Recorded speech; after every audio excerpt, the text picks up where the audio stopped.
وہ وہاں سے بھاگنے کے بعد کب سے خوفزدہ پھولی ہوئی سانسوں کے ساتھ ہی ڈور لاکے ہوئے سکری سمٹی بیٹھے ہوئے تھے۔ اسے ڈر تھا کہ اس کی بات نہ سننے پر وہ اس کے پیچھے نہ آئے، پر کافی دیر بعد بھی کچھ ایسا نہ ہوا تو اس نے چین کا سانس لیا۔ پر اب پھر ڈنر کا وقت ہو گیا تھا اور اس کی سانسیں بکھری ہوئی تھی۔ جس ٹائم اسے ڈنر دیا جاتا تھا وہ وقت جیسے جیسے قریب آ رہا تھا اس کے جسم میں خون کی گردش مزید تیز ہو رہے تھے۔ وہ گر گرا کر دعا کر رہی تھی کہ یہ وقت یہیں پر تھم جائے اور اسے باہر واپس اس کے سامنے نہ جانا پڑے، پر وقت وہ کسی کے کہنے پر نہیں رکتا، نہ کسی کے رونے پر، نہ کسی کے مرنے پر۔ اس کا کام ہے دوڑنا اور وہ دوڑ رہا ہے۔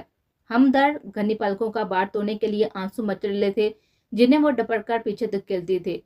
دفتن ڈور ناک ہوا، بے بسی کی انتہا پر سہمی نظر ڈور پر مرکوز کیے لب کچلنے لگے۔ اس کے ہر انداز میں بوکھلاہٹ اور ہڑبڑاہٹ تھی۔ بیٹا صاحب آپ کا ویٹ کر رہے ہیں، زرینہ بھی نمودار ہوئی اپنے شیریں لہجے کے ساتھ۔ اب مرتی کیا نہ کرتی، زہریلے گھونٹ حلق میں انڈیل کر محض سا ہلایا۔ اسے اچھے طرح سے باور کروایا گیا تھا کہ اگر وہ خود نہ آئی تو وہ خود آئے گا اسے بلانے، اور صدا کی ڈرپوک معصومہ ایسا قطعی نہیں چاہتی تھی، تبھی ہاں کر دے۔ اور وہ یہ بھی جاننا چاہتی تھی آخر وہ چاہتا کیا، کیوں اسے قید کیا ہوا ہے۔ 4 دن بیت گئے تھے اسے یہاں، نہ اسے اس قید کا مقصد معلوم ہوا تھا اور نہ ہی کچھ سمجھ آ رہا تھا۔ بس یہ جانتی تھی کہ یہ شخص ایک جال اور خوفناک سایہ ہے جس میں وہ کسی بے بس زخمی چڑیا کی طرح الجھی ہوئی ہے، اور وہ سایہ اس اپنے قید میں کاغذ پر پھیلایا ہوا ہے۔ کامتی ٹانگوں کے ساتھ ہی وہ پیڑ سے اتری اور جنجلاہٹ کر بلیک نفیس چپل میں اپنے گلابی پاؤں الجھائے۔ وہ احتیاط سے اسے خود بھی گز پر لمبے اپنے دوپٹے کو اونا نہیں بولی تھی۔ نظریں جھکائے اتھل پتھل سانسوں کے ساتھ ہی مرے مرے قدموں سے زرینہ بی کی اوٹ میں پیچھے چلنے لگے۔ سلار کی نظریں اسی پر تھی جہاں پر وہ زرینہ بی کے پیچھے چھپنے کی ناکام کوشش کر رہے تھے۔ وہ بہت ہی پیاری لگی اسے، دوپٹے میں ہاتھ مروڑتی، پریشان، گھبرائی ہوئی، رک رو کر سینیاں طے کرتی، سیدھا اس کے دل پر قدم جمع کر رہے تھے۔ اس کی ہر چاپ اسے اپنے دل پر محسوس ہو رہی تھی۔ وہ جیسے جیسے قریب آتی، سلار فاضیہ اس کی سبھی پیشانی پر شبنم کے ننھے ننھے قطرے دیکھ رہا تھا جو اس کی اندرونی حالت بیان کر رہی تھی۔ زرینہ بھی اسے ڈائننگ ٹیبل کے سامنے چھوڑا کچن میں میکی کے پاس چلے گئے تھے جو ایک ماہر کوک تھے۔ یہاں پر دوسری کی نسبت میکی اردو میں کافی بہتر بات چیت کرتی تھی۔ بیٹھو، اس کی تیز نظریں خود پر محسوس کرتی وہ سانسیں نہیں لے پاتی، مسلسل ہاتھ مسلتی، بے دردی سے لب کچلتی، رونے کے قریب تھی کہ سلار سرد آواز میں بولا۔ اس کی آواز پر اس نے آنکھیں میچی تو پلکوں پر ٹھہرا وہ آنسو ٹوٹ کر گل پر پھسلا اور جلدی سے چیئر کھسکسا کر اس پر بیٹھ گئے۔ اس کے بیٹھنے کے بعد خاموشی سے سلار نے پہلے اسے کھانا پروسا، پھر خود تھوڑا سا نکال کر کھانے لگا۔ معصومہ نے خاموشی پا کر ذرا سی نظریں پھیر کر کچن کی طرف دیکھا جہاں پر زرینہ بی گئی تھی، اور اسے کافی دکھ ہوا زرینہ بی پر کہ اس نے کہا تھا کہ اس کے پاس بیٹھے گی، پر اتنی دیر بعد بھی وہ نہ آئی تو اسے کافی احساس افسوس ہوا۔ وہ اداس آنکھوں سے اس نے واپس نظریں پھیر لی، سامنے بیٹھے وجود کا خیال آیا، سہمی میں نظریں اٹھائی تو دک سے رہ گئی۔ وہ پوری توجہ سے کھانے کے ہاتھ روکے اس کو تک رہا تھا۔ معصومہ گھبرا کر سر جھکا گئی اور ہبراہٹ میں کھانے لگے۔ کیا کھانے کے ٹائم کھانے سے بھی زیادہ بھی کوئی اہم چیز ہے؟ ناگوار لہجے میں پوچھا گیا۔ ایک پل کے لیے معصومہ کا دل سکڑنے لگا، شاید وہ اس کی حرکتوں اور دماغی طور پر غیر موجودگی کو نوٹ کر رہا تھا، تبھی بولا تو لہجہ سرد اور لفظوں میں ناپسندیدگی جھلک رہے تھے۔ نہیں، کامتے ہاتھ سے دوپٹہ اور نیچی آنکھوں پر سرکاتی ہوئی بامشکل لفظ ادا کرتی کھانے کی طرف متوجہ ہو گئے، جیسے اب اس کے لفظ اس کے منہ پر کھانے سے زیادہ اہم باتیں اہم نہیں۔ رائٹ مائی گرل، اس کے لفظوں کی شدت اور معنی پر اس کے پھولے رخسار سہری سے دہک اٹھے۔ بے ساتہ وہ گہرا سانس کھینچ کر رکی، جیسے اندر میں اچانک گھٹن محسوس ہو رہی ہو۔ اس کے دوپٹے آنکھوں پر کرنے اور جلد از جلد کھانے پر سلار کے ہونٹوں پر تبسم سا پھیل گیا۔ سالوں بعد اپنے سامنے یوں کسی کو بیٹھے کھاتا دیکھ کر عجیب سا احساس پیدا ہو رہا تھا، جیسے خود سمجھ نہیں پا رہا تھا، پر اتنا ضرور جانتا تھا کہ وہ سامنے بیٹھی کھاتے اسے بہت ہی پیارے لگ رہے تھے۔ ایک عجیب سی گدگدی تھی دل میں، خود سے مجبور ہر نوالے کے ساتھ اس پر نظریں ضرور ڈالتا۔ یہ بھی جانتا تھا کہ وہ کیا محسوس کر رہی ہے، کیونکہ وہ لوگوں کے چہرے پڑھنے میں ماہر تھا۔ وہ اپنی تیز نظروں سے دیکھ کر ہی سامنے کے چہرے اس کے اندر کا جان لیتا تھا، پھر کیسی اس چھوٹی سی فیری کو نہ پڑھ پاتا جسے ابھی اپنے تاثرات چھپانے نہیں آتے تھے۔ تیز تیز ہڑبڑاہٹ میں کھاتی اس کی نظروں کی تپش شدت سے خود پر محسوس کرتی، اسی وجہ سے کھانے کے ساتھ وہ کافی اپنی سر پر پھیلاوا کر گئے تھے۔ اسے تب احساس ہوا جب کھانا کھا کر اٹھنے لگے، پر جب اٹھی اپنی جگہ پر نظریں ڈالی، اس سب کو دیکھ کر وہ سہم سے گئے۔ وہ تو ایسی نہیں تھی، بہت ہی صفائی پسندی، پر یہ کیسے ہو گیا؟ پریشانی سے نظریں بکھرے ہوئے کھانے پر گھما کر ایسا لگا جیسے کسی 5 سال کے بچے نے کھانا کھایا۔ کھانا کھانے سے زیادہ تو اس نے پھیلا دیا تھا، جیسے ٹیبل برتنوں کو کھلایا ہو۔